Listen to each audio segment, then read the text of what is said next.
The air on summer nights is so thick it feels like you could wring oil out of it, a mixture of cheap spices, sweat, and car exhaust. This is the night market in the urban village where Old Wang's barbecue is located, bustling yet rife with filth. Chen Mang, a cheap cigarette half burnt down to the filter, dangling from his lips, squinted as he casually flipped the chives on the grill. Flames licked the skewers, oil sizzling and crackling like stray bullets grazing cover on a battlefield. His movements were practiced, tinged with a lazy ease. He wore a faded, greasy vest, revealing muscular arms covered in old and new scars. Beads of sweat slid down his short buzz cut, across his sharply defined jawline, and dripped onto the charcoal, sizzling and turning into wisps of white smoke. Brother Chen, 20 skewers of mutton and 5 skewers of kidney from table number 3, extra spicy. A clear, girlish voice cut through the noise. Su Xiaoyu, carrying a greasy plastic tray, darted nimbly through the narrow aisles and crowds like a fish. Her hair was tied in a simple ponytail, she wore a faded school uniform, and fine beads of sweat glistened on her forehead, yet her eyes revealed a resilience beyond her years. At 17, she should have been carefree in the ivory tower, but instead, she was struggling to make a living in the smoky night market. Got it. Chen Mang didn't even look up, his voice hoarse like sandpaper scraping wood. He skillfully grabbed a handful of meat skewers and sprinkled seasoning on them, his movements so fast they almost left after images. Su Xiaoyu put down the empty tray, picked up a slightly damp rag, and neatly wiped the greasy tabletop next to her. Little fish, hurry back to your studies after evening self-study. I'll take care of things here. Chen Mang spat out his cigarette but then crushed it out with his toe. It's okay, Brother Chen, I've finished my homework. Su Xiaoyu smiled, revealing a small tiger tooth. It seems like the city management officers were active today. Uncle Wang and the others were packing up their stalls. Before the words were even finished, the piercing sound of police sirens ripped through the noise of the night market. Several urban management enforcement vehicles, flashing blinding blue lights, came to a rough stop at the intersection, and uniformed officers filed out, shouting and driving away the vendors. In an instant, chaos erupted. The sounds of carts colliding, vendors cursing and pleading, and customers exclaiming mingled together. Old Wang pushed his pancake cart away as fast as he could, nearly knocking over the fruit stall next to him. Chaos surged forth like a tidal wave. Chen Mang's eyes sharpened, and his previous languid demeanor vanished instantly, like a lurking beast awakened. He yanked Su Xiaoyu behind him, his movements as swift as lightning. The girl's school uniform sleeve brushed against his greasy apron, leaving a black mark. Stand still, don't move. His voice was deep and carried an unquestionable command, as if he were giving orders to his comrades on the battlefield. Su Xiaoyu bit her lip, gripping the hem of Chen Mang's vest tightly. Her body trembled slightly, but she stubbornly refused to back down. Several thugs dressed in floral shirts and looking rather shady seized the opportunity to squeeze through. The leader was a bald man with a thick gold chain around his neck and a face full of menacing features. He was none other than Gold Tooth Chang, a lackey of Zhou Tianhao, the young master of the local gangster Zhou family. He had a clear objective and headed straight for Su Xiaoyu. Hey, little fish, I've been missing you terribly. How about I take you for a drink? Jin Yachan grinned lewdly and reached out to grab Su Xiaoyu's wrist. Chen Mang didn't speak, nor did he even look at him directly. Just before Jin Yachang's hand was about to touch Su Xiaoyu, Chen Mang casually took the new cigarette from his mouth and swiftly and accurately pressed the scarlet cigarette butt against the back of Jin Yachang's hand. Ouch! A pig-like scream rang out. Jin Yachang recoiled as if electrocuted, watching blisters instantly appear on the back of his hand, his face contorted in pain. Damn it! Kill this cripple for me! Gold Tooth roared furiously, clutching his hand. His 3 eager henchmen immediately charged forward, howling. With steel pipes and bench legs they had swiped from a nearby stall in their hands. Chen Mang's eyes were icy cold, a coldness forged through countless battles. He pushed Su Xiaoyu back half a step with his left hand, ensuring she was within a safe distance behind him. Facing the incoming steel pipe, he didn't retreat but advanced, his body sliding sideways at an extremely tricky angle to dodge the leader's full force attack. Simultaneously, his right hand shot out like a viper's tongue, precisely seizing the man's wrist holding the weapon and twisting it sharply. Crack! A sickeningly clear sound of bone breaking rang out. Before the thug could even scream, he was lifted into the air by a tremendous force and smashed into the milk tea stall next door like a tattered sack, scattering various liquids and tapioca pearls all over the ground. The other 2 thugs, wielding bench legs and steel pipes, closed in. Chen Mang shifted his stance slightly, his body swaying gently like a willow in the wind, the bench leg grazing his scalp. He ducked, delivering a sweeping kick like a steel whip to the second thug's shin. The man screamed and fell forward, his face slamming into the scorching edge of the oven, producing a sizzling sound and an even more agonizing scream. The third thug swung a steel pipe, about to smash it into the back of Chen Mang's head. As if he had eyes in the back of his head, Chen Mang didn't even turn around. Instead, he swung his elbow like a cannonball, striking the thug squarely in the chest. Put! The thug's eyes bulged out, and he spat out a mouthful of blood mixed with gastric juice. He flew 4 or 5 meters backward, smashing the hood of Zhou Tianhao's flashy sports car parked on the side of the road, leaving a deep human-shaped dent. Then he slid to the ground like a rag doll, his fate unknown. It all happened in the blink of an eye. 3 seconds? Or even less. The once bustling and chaotic night market seemed to have been paused, falling into an eerie silence. Everyone stared in disbelief at the man in the greasy vest in front of the barbecue stall, and the 3 thugs at his feet who had instantly lost their fighting ability. Wisps of smoke rose, mingling with the smell of blood and burnt food filling the air. In the distance, Zhou Tianhao, who had been watching the commotion from the passenger seat of a sports car, froze completely with a sinister grin, his expression turning to rage. He slammed the car door open, pointed at Chen Mang, and his voice was shrill with fury. "Damn it, you dare touch my men? Cripple him, all of you. If you kill him, I'll take responsibility." 7 or 8 thugs, wielding machetes and steel pipes, their eyes bloodshot, roared and pounced on Chen Mang from different directions, their blades flashing coldly in the dim light of the night market. Chen Mang licked his slightly chapped lips, a fierce glint in his eyes. He instinctively reached for his waist, where a gun and knife should have been hanging, but only found a greasy apron. A pungent, hallucinatory stench, a mixture of gunpowder, blood, and burnt earth, assaulted his nostrils. He seemed to hear deafening explosions and his comrade Xiao Dao's dying cry, "Brother Mang, run!" A severe headache followed, and my vision became slightly distorted. The shadow of PTSD clung to my heart like a leech. Just then, something unexpected happened. The 7 or 8 thugs who had rushed within 3 meters of Chen Mang suddenly froze. The ferocity on their faces was instantly replaced by a frenzied chaos, their eyes quickly filled with bloodshot veins, and their breathing became heavy like that of wild beasts. "Brother Chang, you fucking stepped on my foot," one of the thugs suddenly yelled at his companion. "Bullshit, I've had my eye on you for a long time." Another thug, his eyes bloodshot, suddenly swung a steel pipe and smashed it hard at his companion who had just spoken. "Damn it, you dare touch my brother?" Seeing this, the person next to him did not hesitate and stabbed the thug who had made the move. "Kill him, kill him, my money, it's all mine." The scene instantly spiraled out of control. These thugs, who had just been working together to attack Chen Mang, suddenly went berserk, cursing and shoving each other, and frantically attacking the people closest to them. The dull thud of steel pipes hitting flesh, the sound of machetes tearing through flesh, and the roars and screams of wild beasts intertwined into a bloody and frenzied symphony. Genius struggled to get up but was tackled by his former subordinate, who opened his mouth and bit his ear like a mad dog. "Ah, you're all insane. You're all fucking insane." Jin Yaqiang screamed and struggled desperately. Zhou Tianhao stood beside the car, his face filled with extreme terror replacing his initial rage. He watched helplessly as his men slaughtered each other, like demons in hell in front of the barbecue stall, blood splattering and staining the greasy ground. His legs went weak, and he could barely stand. Chen Mang was also stunned. He stood at the eye of the storm, yet the frenzied attacks strangely avoided him and Su Xiaoyu behind him, as if an invisible boundary existed. A burning sensation came from his palm. Looking down, he saw the military tag he always carried close to his body, hidden beneath his greasy vest, was scorching hot. The cold metal edge prickled him painfully, yet brought a strange sense of clarity. The lingering stench of gunpowder and blood had not yet dissipated, and Xiao Dao's dying cries still echoed in my ears. He stared at the absurd, hellish scene before him, the thugs tearing and hacking at each other, blood splattering everywhere, their faces devoid of anger, only displaying a pure, insane killing intent twisted by some force. This is absolutely not a PTSD episode. This is definitely not. A chill ran up my spine, mixed with an indescribable sense of dread and a hidden, unsettling feeling of immense power. He gripped the scalding military tag tightly, his knuckles turning white, the muscles on his rough face twitching slightly, but he managed to force a roguish smile that was more like a grimace than a bloody one. "It's over," he muttered softly, his voice hoarse. "This looks like a really big problem." Thick, warm liquid with a rusty smell flowed freely across the greasy ground, outlining distorted patterns. Broken steel pipes and chipped machetes lay scattered among the debris, bodies hacking and slashing at each other. Groans, heavy breathing, and unconscious murmurs replaced the previous frenzied screams, forming a somber, hellish background. The air was thick with an overwhelming, lingering stench of blood, mingled with the burnt smell of grilled meat and spices, creating a nauseatingly sweet odor. The crowd of onlookers had vanished without a trace, and even Old Wang's barbecue stall was reduced to a solitary frame. Only the blinding blue lights of the city management officers flashing at the distant intersection remained, yet no one dared approach this eerie slaughterhouse. Chen Mang stood in the eye of the storm, his breathing rapid. The dog tag on his palm was still burning hot, like a branding iron, embedded in his flesh, bringing an unusual searing pain, yet strangely suppressing the swirling hallucinations of gunfire and the roars of his comrades in his mind. He looked down at his hand, the knuckles were distinct, stained with a few specks of blood splattered on it, and it trembled slightly. It wasn't fear, but rather the lingering instinctive reaction of his body after the immense impact. "Shun, Brother Chen," came Su Xiaoyu's trembling, tearful call from behind, barely audible. Chen Mang snapped back to reality, quickly suppressing the ferocity and confusion in his eyes. He turned and shielded Su Xiaoyu behind his tall frame, blocking the bloody scene. scene. His rough hand rested on the girl's thin shoulder, his voice low and calm, yet carrying an undeniable strength. Don't be afraid, it's alright. Close your eyes, don't look. Su Xiaoyu trembled like a leaf in the wind, her face as pale as paper. She gripped Chen Mang's clothes tightly, her knuckles turning white. She obediently closed her eyes, her long eyelashes trembling violently, tears silently streaming down her face. Chen Mang's gaze swept over the thugs lying haphazardly on the ground, some dead and some crippled, and finally landed on the flashy sports car not far away. Zhou Tianhao slumped against the car door, his expensive trousers soaked in the crotch, emitting a foul odor. His face was pale, his lips trembled, and he stared at Chen Mang in terror, as if facing a demon crawling out of hell. Chen Mang's icy gaze swept over him, and Zhou Tianhao shuddered like a frog caught in a venomous snake's gaze, scrambling backward on all fours, making incoherent gurgling noises, before tumbling and crawling into the car. The engine roared shrilly, tires screeching through the pavement, kicking up plumes of smoke, and the sports car lurched forward, nearly crashing into a lamppost before disappearing in a sorry state around the corner. Useless. Chen Mang spat out the two words through gritted teeth, full of contempt. He took a deep breath, suppressing the complex emotions surging within him. The trouble was far from over. A street brawl, multiple serious injuries, and possibly even deaths, and the involvement of that vindictive, vengeful young master of the Zhou family. The matter had already blown up. More importantly, that utterly bizarre scene from just now. That was no illusion. His men were killing each other like mad dogs. He instinctively gripped the scalding military dog tag tighter. This tag had been with him for 7 years. He'd crawled out of piles of corpses without losing it. Before, it was just a cold, inanimate identification tag. How could it have become like this today? Listen up, you inside. Put down your weapons. Hands over your heads. Get out now. The stern command rang out from the loudspeaker, breaking the brief silence. Several police cars flashing red and blue lights blocked the night market exit. Police officers in bulletproof vests used the car doors as cover. Their dark gun barrels pointed at Chen Mang. Their faces were also filled with shock and solemnity. The scene before them was too gruesome, too bizarre. Chen Mang's eyes narrowed. He recognized this force. It wasn't ordinary local police, but SWAT teams. The Zhou family's influence was indeed considerable, managing to mobilize SWAT teams so quickly. Or perhaps, that extraordinary scene had already attracted the attention of higher authorities? He slowly and clearly raised his hands, indicating that he had no weapon and no intention of resisting. At the same time, he shifted his body slightly to the side, protecting Su Xiaoyu more closely behind him. Officer, I am the victim. Chen Mang's voice was not loud, but it clearly cut through the tense air, revealing a strange calmness. They attacked me and my sister with weapons. I was just acting in self-defense. Self-defense? A SWAT team leader, gun in hand, cautiously approached, his gaze fixed on the horrific scene on the ground. His voice was filled with disbelief and rage. You alone, in self-defense, managed to take down a dozen people? Were those knives and clubs just toys? Behave yourself. Don't try anything funny. Chen Mang's lips curled into a helpless yet slightly roguish smile. Officer, would you believe me if I said they started fighting amongst themselves? Nonsense. A young SWAT officer next to him couldn't help but swear. Do you think we're blind? Cover your head and squat down, or I'll shoot. He was clearly horrified by the bloody scene before him, his finger tightly gripping the trigger. The atmosphere instantly became extremely tense. Chen Mang's gaze suddenly darkened. He felt several chilling killing intents locked onto him, the instinctive reaction of special police officers in extreme tension. The feeling of having a gun pointed at him instantly awakened his innate battlefield instincts, his muscles tensed and adrenaline surged. The dog tag in his palm seemed to be heated as well, its temperature rising sharply. Just then, a clear, cool, and magnetic female voice suddenly rang out, breaking the tense stalemate. Wait a minute. This is a special case. We'll handle this person. The voice wasn't loud, but it carried an undeniable authority. Everyone looked in the direction of the sound and saw a woman in a black, form-fitting combat suit who had somehow entered the cordon. She was tall and well-proportioned, with a neat ponytail, a beautiful face but an icy demeanor, and sharp, piercing eyes that seemed to see right through people. Behind her were two men, also dressed in black combat suits and exuding an imposing aura, their faces expressionless, their gazes sweeping across the scene with the cold indifference of someone scrutinizing prey. The SWAT captain was visibly taken aback when he saw her, then a hint of awe flashed in his eyes, and he instinctively lowered his gun. Commissioner Lin? What brings you here? The woman, referred to as Commissioner Lin, ignored the SWAT captain. Her gaze, like a searchlight, was fixed on Chen Mang, especially his seemingly calm yet wolfish eyes, and the way he instinctively protected the girl behind him. Her gaze lingered for a moment on Chen Mang's tightly clenched right hand, and as if sensing something, her brows furrowed slightly. Chen Mang, former captain of the Blood Wolf Commando Team, codename Lone Wolf. 3 years ago, Operation Red Scorpion failed, and the entire team, except you, were killed. He was later discharged due to injuries. The woman calmly recited his information, as if reading from a file. Now, come with us. Her tone left no room for negotiation, carrying a commanding tone. Chen Mang's heart sank. The The other party not only knew his identity but also mentioned Operation Red Scorpion. That was the deepest and most painful scar in his heart. The screams of his comrades, Xiaodao's final shove, the flames of the explosion, all rushed into his mind in an instant. The military tag in his palms suddenly became burning hot. Who are you? Chen Meng's voice was as cold as ice, his eyes filled with vigilance and hostility. He subconsciously pulled Su Xiaoyu behind him even further to protect her. Dragon Group, Lin Yu. The woman spoke succinctly, revealing a black badge with a dark gold dragon emblem. You are suspected of involvement in a serious supernatural incident and need to cooperate with the investigation. A supernatural event? Chen Meng sneered, full of mockery. Officer, I'm just a barbecue vendor. If you want to arrest someone, you need evidence, right? You say I assaulted someone, but where are the security cameras? He glanced around. The chaos earlier had smashed the security cameras at the stalls to pieces. Lin Yu's eyes remained unmoved, as if Chen Meng's mockery was merely a gentle breeze. She raised her hand, pointing to a thug on the ground still, convulsing in pain. Evidence? He and they are the evidence. In a very short time, for unknown reasons, they entered a state of indiscriminate attack and berserk behavior, with abnormally strong residual chaotic fluctuations detected at the mental level. This goes beyond the scope of ordinary fighting. Horror. Gaze fell on Chen Meng again, her scrutiny intense. And you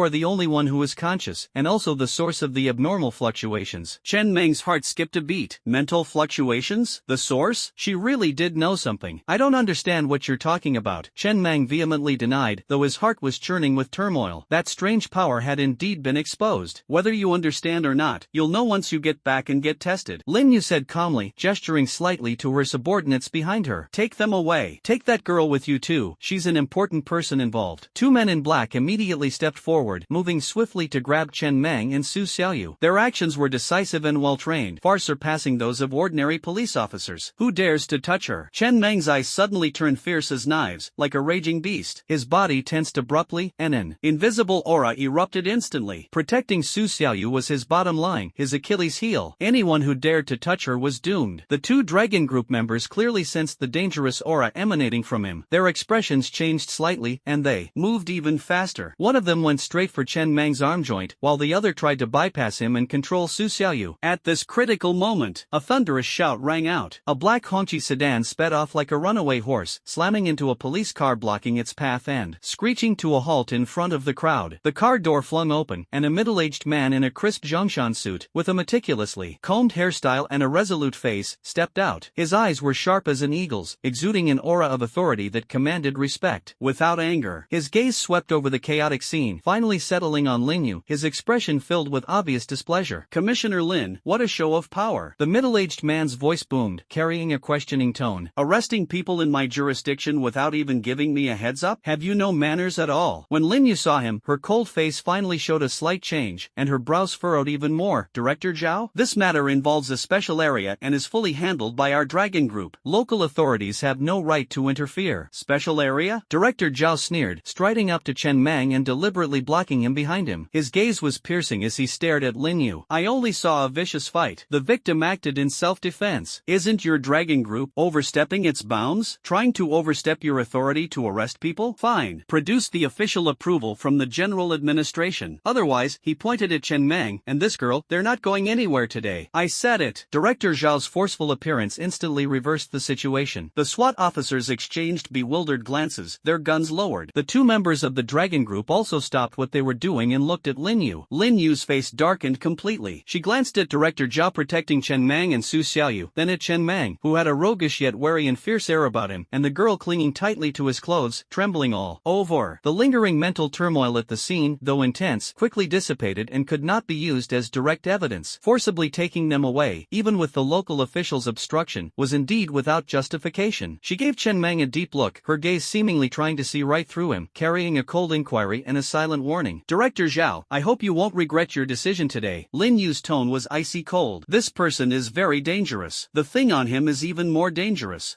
Whether it's dangerous or not, the law will decide. Director Zhao refused to budge. No need for Commissioner Lin to trouble himself. Lin Yu said no more, turned and left, her two subordinates following closely behind. Her figure quickly disappeared behind the police car. Director Zhao then turned to look at Chen Meng, his gaze complex, containing both scrutiny and concern, as well as heavy pressure. He lowered his voice, carrying a hint of barely perceptible fatigue and reproach. You brat, you've just come back and already caused such a huge mess. Aren't things chaotic enough already? Chen Chen Mang gazed at the familiar yet imposing face before him, his tense body relaxing slightly, though his eyes remained wary. He forced a smile tinged with roguishness and bitterness. Uncle Zhou. Director Zhao waved his hand, interrupting him. His gaze swept over Su Xiaoyu, who was pale-faced behind him, and a hint of pity flashed in his eyes. His tone softened as he said, "Take this child to the hospital for a checkup first, to calm her down. We'll talk about the rest later." He then sternly surveyed the surrounding SWAT officers. "Seal off the scene. Call ambulances. Send the injured to the hospital, and handle the deceased according to procedure. Tonight's events are strictly confidential. All records are sealed at the highest level. Understand?" "Yes, Director Zhao." The SWAT team leader immediately stood at attention and saluted. Chen Mang silently gripped Su Xiaoyu's cold little hand, his palms sweating. The girl looked up, her big eyes still filled with tears, a mixture of fear and dependence. "Come on, little fish, it's all right now." Chen Mang's voice was low and gentle as he tried his best to be gentle. Su Xiaoyu nodded vigorously, tightly gripping Chen Mang's rough, large hand as if it were her only support. Chen Mang followed a SWAT officer to the police car, intending to take Su Xiaoyu to the hospital first. Just before getting into the car, he subconsciously glanced back at the blood-stained, chaotic barbecue stall. The neon lights still flickered, but they could no longer illuminate the area shrouded in darkness and bloodshed. The lingering atmosphere of madness and chaos in the air seemed to silently recount the horror that had just occurred. He lowered his head and opened his tightly clenched right hand. The cold dog tag lay quietly in his palm, its edges still seemingly retaining a faint warmth. The serial number and the blood wolf insignia on it were blurred in the dim light. Chen Mang's gaze deepened. The trouble had only just begun. Zhou Tianhao's revenge, the Dragon Group's surveillance, and this inexplicable, strange, and dangerous power within him. He took a deep breath of the air, thick with the smell of blood and burnt flesh, and carefully helped Su Xiaoyu into the car before getting in himself. The car door closed, shutting him out of the chaotic world outside. The police car started moving and merged into the city traffic. Chen Mang leaned back in his seat, closed his eyes, and quietly clenched the scalding hot military license plate in his palm once more. The storm is far from over. The morning sunlight, stingy with its rays, squeezed through the narrow gaps between the buildings in the urban village, casting dappled patterns on the damp, uneven ground. The air was thick with the sour smell of overnight garbage and the greasy aroma of cheap breakfast stalls, mixed with a somber, almost suffocating silence. Chen Mang suddenly opened his eyes. This wasn't a startled awakening, but rather an almost instinctive alertness honed through countless battles. His body tensed instantly, his muscles instinctively adopting a defensive stance, and his right hand subconsciously reached for the space under the pillow, empty, save for the rough bed frame. He took a deep breath, inhaling the musty smell unique to the rented room and the faint, lingering scent of blood, perhaps from last night or perhaps just a hallucination, and slowly relaxed. A familiar burning pain shot through his palm. Looking down, he saw the cold dog tag pressed against his skin, its edges still warm from the previous night's heat, like a brand. He opened his palm. The metal surface gleamed with a cold, eerie light in the dim light, the blood wolf insignia and the chilling serial number seeming to pulse with an ominous energy. Operation Red Scorpion. Lin Yu's icy voice echoed in his mind again, like a poisonous thorn. Xiao Dao's distorted face at the end, the flames of the explosion, the shadow of PTSD gnawed at him like a leech, stirring restlessly. He scratched his stinging buzz cut in frustration and got up. The movement aggravated several lingering injuries from the previous night, mainly cuts from flying shards, causing a slight stinging sensation. This pain was almost negligible to him. In the cramped space, on another makeshift bed, Su Xiaoyu was curled up under a thin blanket, breathing evenly, but her brows were slightly furrowed, as if even in her dreams she hadn't completely escaped the terror of the previous night. Chen Mang's gaze softened for a moment. He tiptoed to the window and peeked through a crack in the greasy curtains. Down at the alleyway entrance, several strangers in cheap suits were casually smoking, their eyes scanning the dilapidated tenement building with the sharpness of hawks. Not far away, next to a breakfast stall, stood an inconspicuous black sedan with heavily tinted windows. A member of the Zhou family? Or the Dragon Group? He gave a cold laugh and drew the curtains. What's meant to happen will happen. He walked to a corner where several dumbbells and a heavy iron bar tightly wrapped in cloth strips were piled up. This was his makeshift gym. Without warming up, he grabbed the heaviest dumbbells and began sets of monotonous yet powerful presses. Sweat quickly rolled down his bulging muscles, splashing onto the concrete floor and forming dark spots. With each exertion, the stretching and contraction of his muscles brought a brief, almost self-destructive calm, a respite from the chaos of his inner thoughts. The power within him surged, yet he could not dispel the burning heat emanating from the depths of his soul and a kind of indescribable thirst, brought on by the metal in his palm. It was as if the bloody feast of last night had awakened something that had been dormant for a long time. Inside the municipal bureau, in a room with a somber atmosphere, Zhao Jiangluo, Director Zhao, had a deeply furrowed brow, like two deep ravines. The ashtray in front of him was overflowing with cigarette butts, and the air was thick with the smell of tobacco. An internal report lay open on the table, its title shocking. Preliminary investigation report on the June 25 night market mass violent self-harm incident.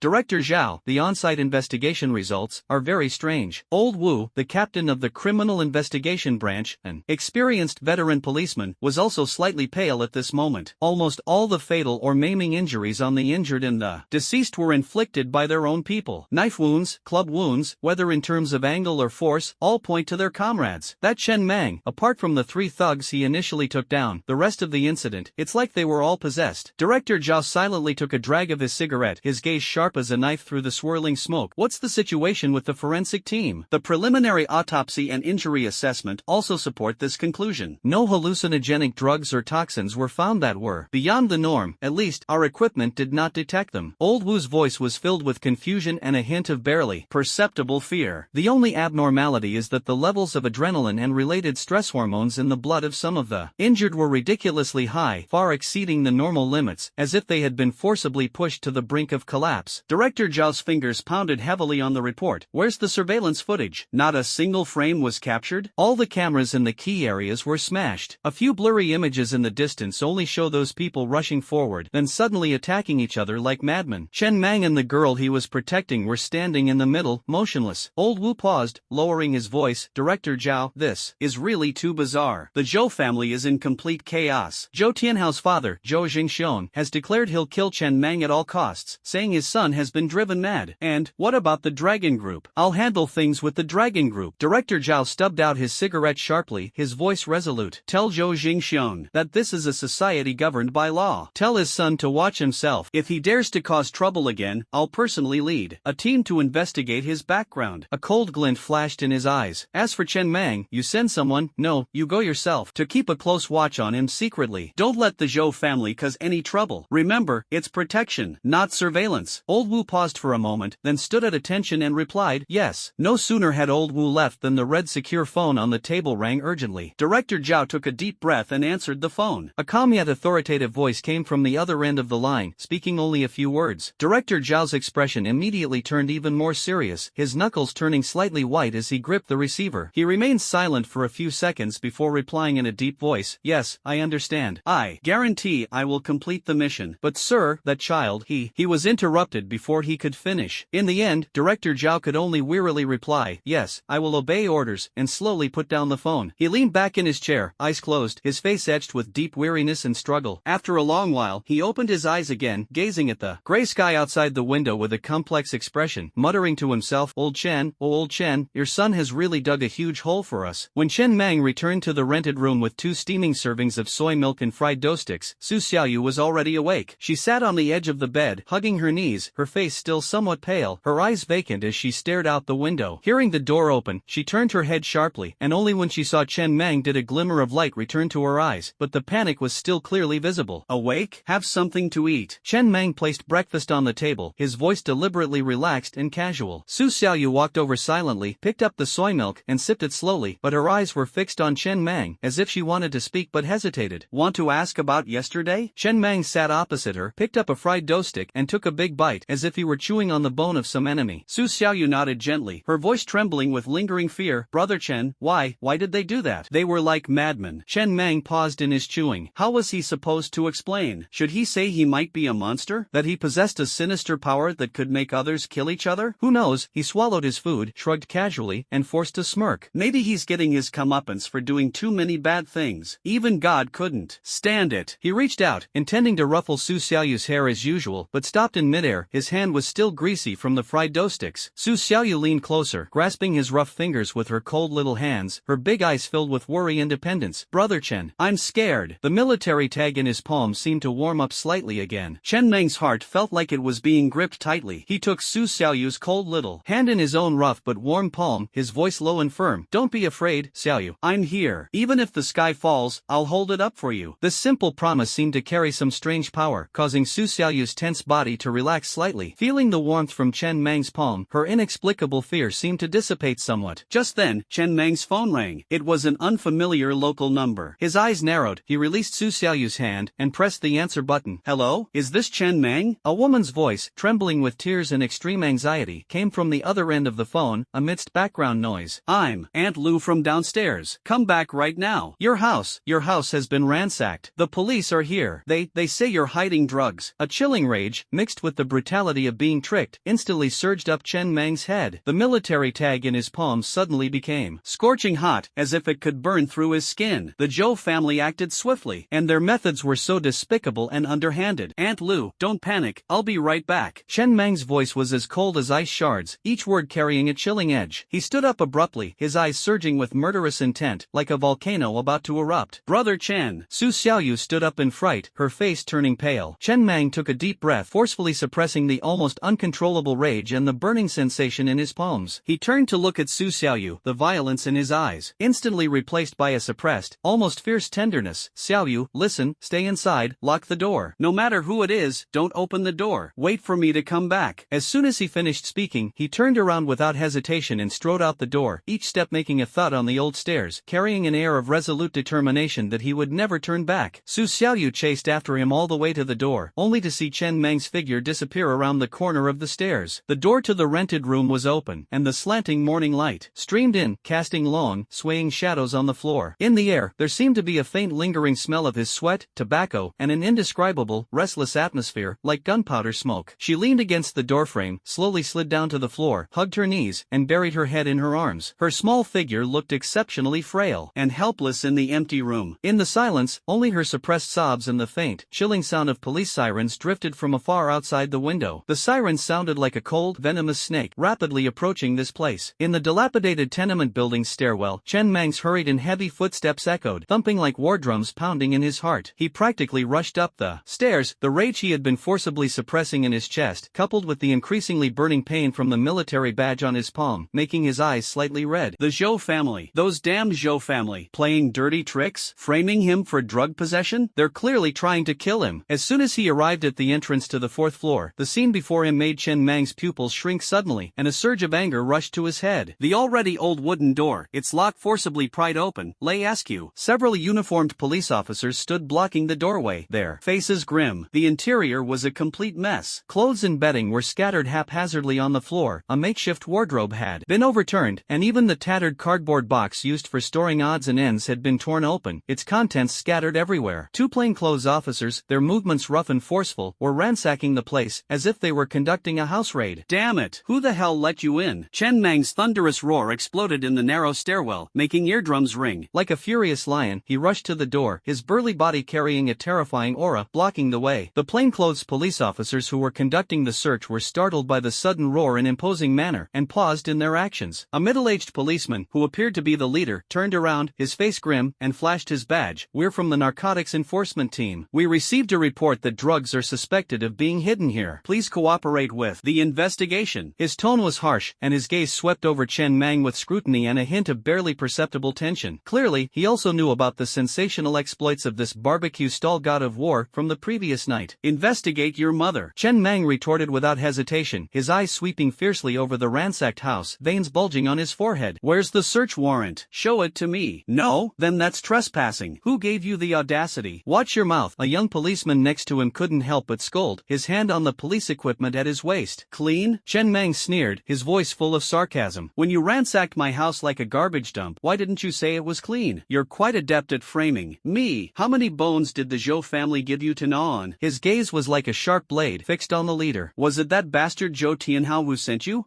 Chen Mang. Watch your words. The lead policeman's face was ashen as he warned sternly, we are carrying out our duties in accordance with the law. Now, please get out of the way immediately. Otherwise, you will be obstructing official business. According to the law? Chen Mang spat. According to the Zhou family's rules, isn't it? Get out. All of you, get the hell out of here. He stood there like a gatekeeper, not giving an inch, exuding an aura of if you dare touch me, I'll fight you to the death. Several policemen were so intimidated by his imposing presence that they dared not force their way in. Just then, a strange, sarcastic voice came from down the stairs. Hey, isn't this the imposing boss Chun from last night? What's wrong? You've got something shady hidden in your house that you're afraid to let the police investigate? Zhou Tianhao. That bastard actually came in person. Zhou Tianhao, surrounded by a group of bodyguards, slowly walked upstairs. His face was pale, and his eyes were puffy, clearly indicating that he had been quite frightened the night before. However, his eyes were filled with resentment and a morbid excitement. He deliberately kept his distance from Chen Mang, hiding behind the bodyguards, as if this would give him a sense of security. Hey Chen, aren't you supposed to be a great fighter? fighter? Aren't you supposed to be super weird? Zhou Tianhao pointed at Chen Mang, his voice shrill with excitement. Officer, it's him. I'm sure the drugs are hidden in his house. Search him now. Find them and he'll be locked up for life. Sit on your mother's clothes. Chen Mang stared coldly at Zhou Tianhao, his eyes filled with naked murderous intent as if he were looking at a pile of disgusting garbage. Zhou Tianhao, if you have the guts, come and fight me. Hiding behind the cops like a coward. How could your father, Zhou Jinxiong, have given birth to such a useless thing as you? These words were extremely venomous, striking Zhou Tianhao's sore spot and hitting his fears squarely. Zhou Tianhao's face instantly turned bright red and he trembled with rage. You're asking for it. Get him. Grab him. The bodyguards around him were eager to make a move, but seeing the terrifying scene Chen Mang had created last night and his fierce aura now, they hesitated. Don't move, the lead officer of the anti-narcotics team shouted sternly. The scene was already chaotic enough. Suppressing his anger, he said to Chen Mang, "Again, Chen Mang, this is the last warning. Get out of the way immediately and cooperate with the investigation. Otherwise, we will take coercive measures. Force your mothers." Chen Mang finally exploded. Zhou Tianhao's provocation, the police's obvious bias, at least in his eyes, the mess his home had been ransacked, and the searing pain in his palm that felt like it was burning his soul, all ignited the ferocity and thuggishness in his bones. All restraint and consideration were thrown aside. Want to investigate? Huh? Fine. Chen Mang kicked the wall beside him, sending dust flying. Investigate. I'll let you investigate to your heart's content. He stepped aside to clear the doorway, but his eyes were like those of a predatory beast, fixed on Zhou Tianhao and the lead policeman. But listen to me. If we don't find even a tiny bit of drugs in my house today, he pointed a finger at Zhou Tianhao's nose, I don't care if you're the young master of the Zhou family or some big shot, I'll personally twist your dog's head off and shove it up your ass. I mean it. The chilling killing intent, like a sharp, icy blade, made Zhou Tianhao shudder involuntarily, reflexively taking a step back, his face turning even paler. Even the police officers felt a chill. You're threatening me? Zhou Tianhao shouted, bluffing. A threat? Chen Mang grinned, revealing a set of gleaming white teeth, but his smile was colder than ice. This is a notification. Damn it. The lead policeman's face turned ashen. He ignored Chen Mang's foul language and gave his subordinates a look. Go in. Search carefully. Several policemen and plainclothes officers rushed into the small rented room again, searching even more thoroughly, and even using detection equipment. Chen Mang leaned against the doorframe, arms crossed, staring coldly, like a demon. The burning sensation of the dog tag in his palm flowed beneath his skin like magma, each heartbeat bringing a strong throbbing, and a strange craving for chaos and hostility. It was as if the malice directed at him around him was turning into invisible fuel. Time ticked by. The house was even more chaotic now, with several floor tiles pried open in the cracks. Zhou Tianhao paced anxiously outside, his eyes filled with a mixture of anticipation and a hint of fear. Report. No suspicious items found. We've searched under the bed frame and in the cracks in the walls, but we didn't find anything. Reports came one after another, and the lead policeman's face grew increasingly grim. Zhou Tianhao's smugness and anticipation froze instantly, replaced by disbelief, shock, and anger. Impossible. It must be hidden. Keep searching. It must be here. Zhou Tianhao couldn't help but shout in a fit of anger. Go find your mother. Chen Mang suddenly stood up straight, his voice booming like thunder. Have you searched enough? Get out here. He stepped into the house, and the murderous aura he exuded, forged through countless bloody battles, instantly erupted. The police officers who were conducting the search were intimidated by his presence and stopped, retreating one after another. Chen Mang's gaze swept across the mess in the room like a sharp blade, finally settling on the anti-drug captain and Zhou Tianhao. Finished searching? Did you find any shit? His voice was icy cold, full of sarcasm. Can't even frame someone properly? Zhou Tianhao, is your brain filled with shit? You think you can get a few useless people to kill me? Keep dreaming. He approached the door step by step, and the police and bodyguards blocking the way were forced to retreat by his imposing presence. Officer, Chen Mang stared at the captain, his eyes sharp as knives. Now, shouldn't you give me an explanation? Trespassing, property damage, false accusation, how are you going to settle this score? The captain's face flushed red and then paled, his lips moved, but he couldn't utter a single word. He hadn't found any evidence, and the situation was so awkward he had no way to salvage the situation. Zhou Tianhao was filled with shock and anger, his hand trembling as he pointed at Chen Mang.